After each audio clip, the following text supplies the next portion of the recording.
सभी धम्म मित्रों को सप्रेम नमो बुद्धा जय भीम। बौद्ध भारत में आपका स्वागत है। संयुक्त निकाय भाग 1 का और जो स्थविर वर्ग चल रहा है, महत्वपूर्ण वर्ग है।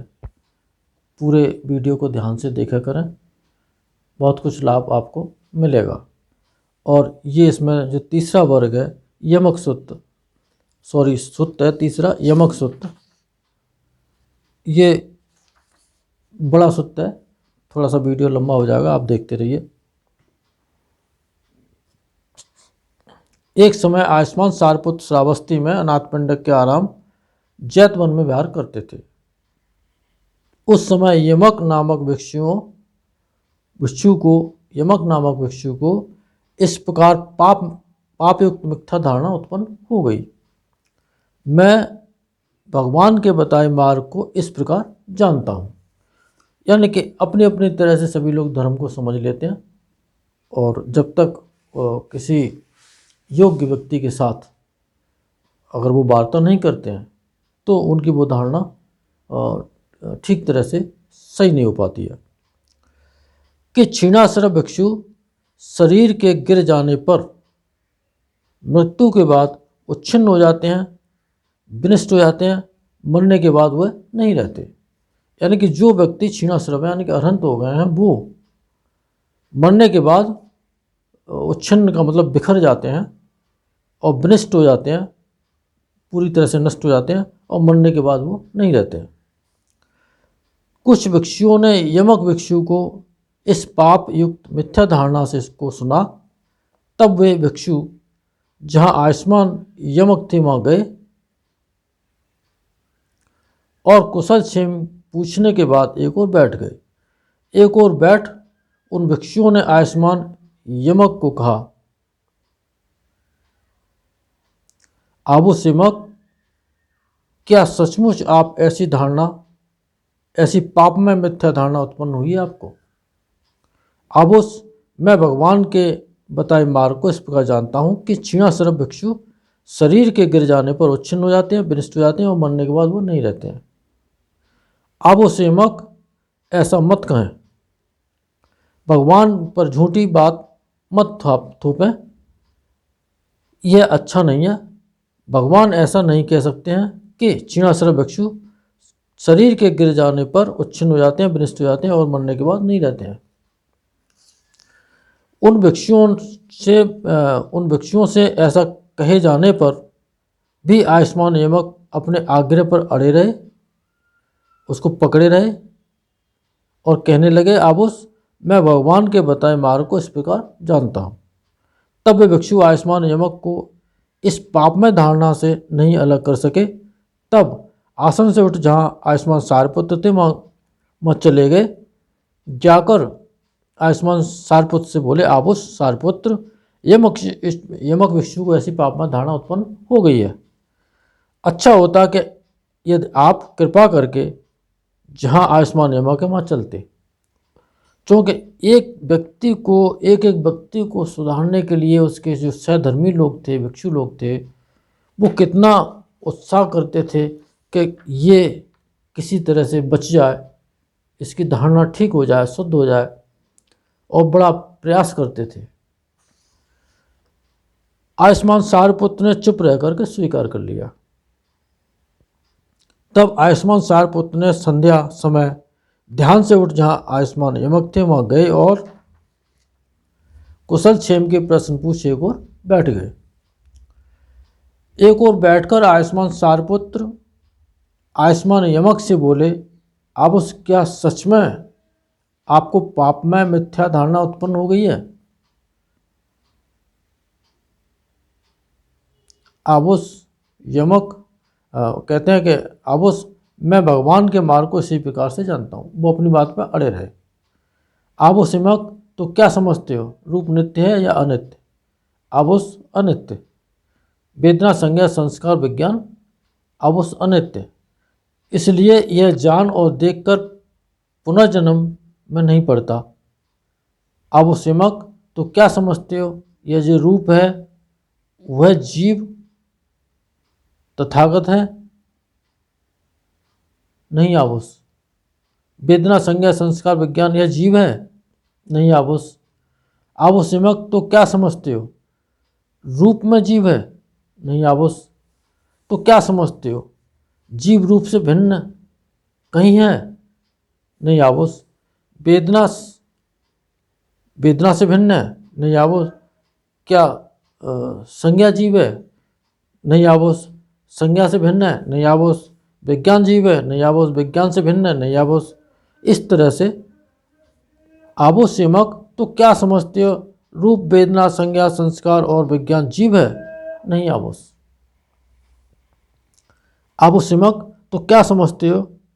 कोई रूप रहित, वेदना रहित, संज्ञा रहित, संस्कार रहित और विज्ञान रहित है? नहीं आबोस।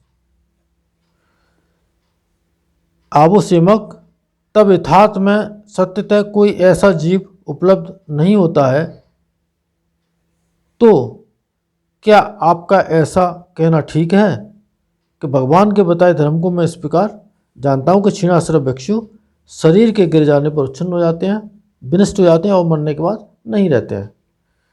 अब उस सारपुत्र, मुझ मूर्ख को ठीक से पाप में मिथ्या धारणा हो गई थी, किंतु आपके इस धर्मोपदेश को सुन मेरी वह मिथ्या धारणा मिट गई और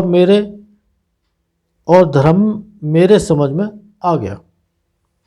आबोसिमक, यदि आपको ऐसा कोई पूछे, हे मित्र यमक, क्षीणाश्रव अरंत भिक्षु मिलने के बाद क्या होता है, तो आप क्या उत्तर देंगे? यानी कि अब समझ में आ गई तो अब बताओ। अब उस सारपुत्र, यदि मुझे कोई ऐसा पूछेगा तो मैं उत्तर दूंगा, मित्र, रूप अनित्य है, जो अनित्य है वो दुख है, और जो दुख है वो निरुद्ध अस्त हो गया है। वेदना, संज्ञा, संस्कार, विज्ञान, इनके विषय में भी ऐसा। आबोसिमक, आपने ठीक कहा। मैं एक उपमा देता हूँ जिससे बात और साफ हो जाएगी। आबोसिमक, जैसे कोई गृहपति या गृहपति पुत्र महाधनी वैभवशाली हो, जिसके साथ सदा आरक्षक तैयार रहते हों, जो बॉडीगार्ड होते हैं वो तैयार रहते हों, तब उसका कोई शत्रु बन जाए जो उसे जान से मार डालना चाहे, उसके मन में ऐसा हो, इसके साथ सदा आरक्षक तैयार रहते हैं, इसे पटक कर जान से मार देना सहज नहीं है, तो क्यों ना मैं चाल से भीतर बैठकर अपना काम निकालूं, यानी कि राजनीति से। तब वह गृहपति या गृहपति पुत्र के पास जाकर ऐसा कहे, देव, मैं आपकी सेवा करना चाहता हूँ। तब उसे वह अपनी सेवा के लिए नियुक्त कर दे। वह सेवा करे, स्वामी के उठने के पहले ही वह उठ जाए, स्वामी के सोने के बाद सोए, आज्ञा सुनने में सदा तत्पर रहे, मनोहर आचार विचार का बन के रहे और बड़ा प्रिय बोले। वह गृहपति या गृहपति पुत्र उसे अपना अंतरंग मित्र समझकर उस पर बड़ा विश्वास करने लगे। जब वह मनुष्य को यह मालूम हो जाए कि मैंने इस गृहपति या गृहपति पुत्र के विश्वास को जीत लिया है, तब कहीं एकांत में उसे अकेला पाकर तेज तलवार से जान से मार दे। आबोसिमक, तो आप क्या समझते हैं कि जब उस मनुष्य ने उस गृहपति या गृहपति पुत्र से कहा था, देव, मैं आपकी सेवा करना चाहता हूँ, तब उस समय भी वह उसका बदक ही था। बदक होते हुए भी उसने नहीं पहचाना था कि यह मेरा बदक है, यानी कि मुझे जान से मारने वाला ये आदमी पहले भी था, और जब वो पेट में घुस गया और विश्वास पात्र बन गया, तब भी वही बना रहा, उसको नहीं पहचान नहीं सका। जब वह सेवा कर रहा था, स्वामी के उठने से पहले उठ जाया करता था, स्वामी के सोने के बाद सोता था, आज्ञा सुनने में सदा तत्पर रहता था, मनोहर आचार विचार होके रहता था और बड़ा प्रिय बोलता था। उस समय भी वह उसका बतख ही था। बतख होते हुए भी उसने नहीं पहचाना कि यह मेरा बतख है। तब उसने एकांत में अकेला पा जान से मार दिया। उस समय वह बतख ही था। बतख होते हुए भी उसने नहीं पहचाना कि वह मेरा बतख है। आबुस ठीक है। आबुस इसी प्रकार अज्ञ पृथकजन रूप को आत्मा करके जानता है, या आत्मा को रूप वाला, या आत्मा में रूप, या रूप में आत्मा। इसी तरह से वेदना, संज्ञा, संस्कार, विज्ञान यह अनित्य रूप को अनित्य रूप के तौर पर यथार्थ नहीं जानता है। अनित्य वेदना को अनित्य वेदना के तौर पर यथार्थ तौर पर नहीं जानता है। अनित्य संज्ञा को अनित्य संज्ञा, अनित्य संस्कार को अनित्य विज्ञान को, वह दुख रूप को रूप के तौर पर यथार्थ नहीं जानता है। दुख वेदना को, दुख संज्ञा को, दुख संस्कार को और दुख विज्ञान को वह अनात्म रूप को अनात्म रूप के तौर पर यथार्थ नहीं जानता है। अनात्म वेदना को, अनात्म संज्ञा को, अनात्म संस्कार को, अनात्म विज्ञान को, संस्कृत रूप को संस्कृत रूप के तौर पर यथार्थ नहीं जानता है। बतख रूप को बतख के तौर पर यथार्थ नहीं जानता है। कितना बढ़िया उदाहरण भदंत सारपुत्र ने यहाँ पर दिया है कि जिन जिन हम कामों को करते हैं और करने के टाइम पर बहुत अच्छे लगते हैं, सचमुच वो हमें दुख के सागर में डुबोने वाले होते हैं। हम उन्हें नहीं पहचान पाते हैं। इसीलिए जल्दी से होश जागना चाहिए और ये समझ में आ जाना चाहिए कि इस लोक का प्रपंच या लोकों के प्रपंच क्या होते हैं। वह रूप को प्राप्त होता है, रूप का उपादान करता है और समझता है कि रूप ही मेरा आत्मा है। वेदना, संज्ञा, संस्कार, विज्ञान 5 उपादान स्कंद को प्राप्त हो, उनका उपादान कर उसे दीर्घ काल तक अपना अहित और दुख होता है। आबोस ज्ञानी आर्य श्रावक रूप को आत्मा करके नहीं जानता है, न आत्मा को रूप वाला और न आत्मा को रूप, न रूप में आत्मा, न वेदना, संज्ञा, संस्कार और न विज्ञान।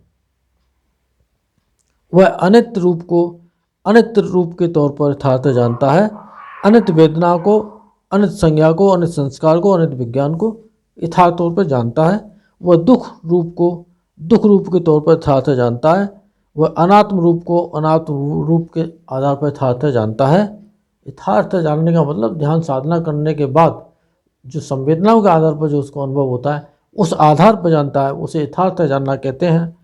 वह संस्कृत एक संस्कृति भाषा नहीं, संस्कृत का मतलब निर्मित होना, ये संस्कार को संस्कृत बोला है।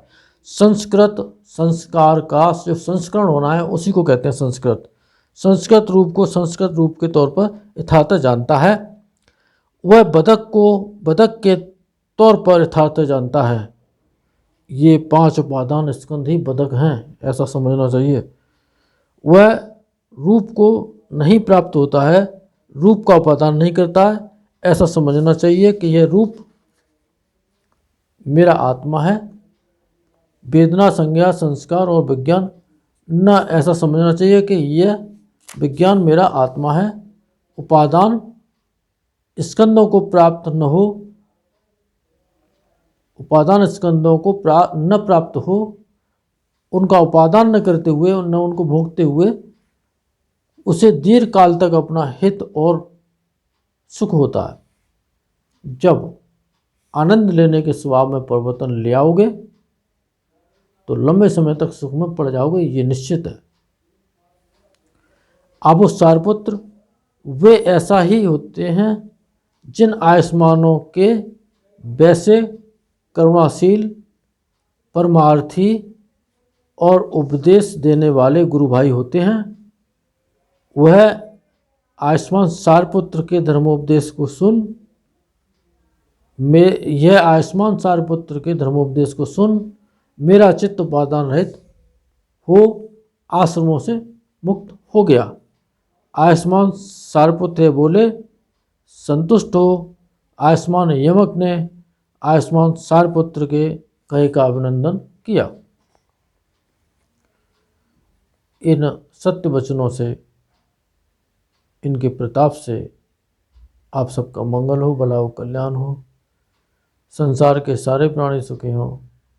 साधु साधु साधु।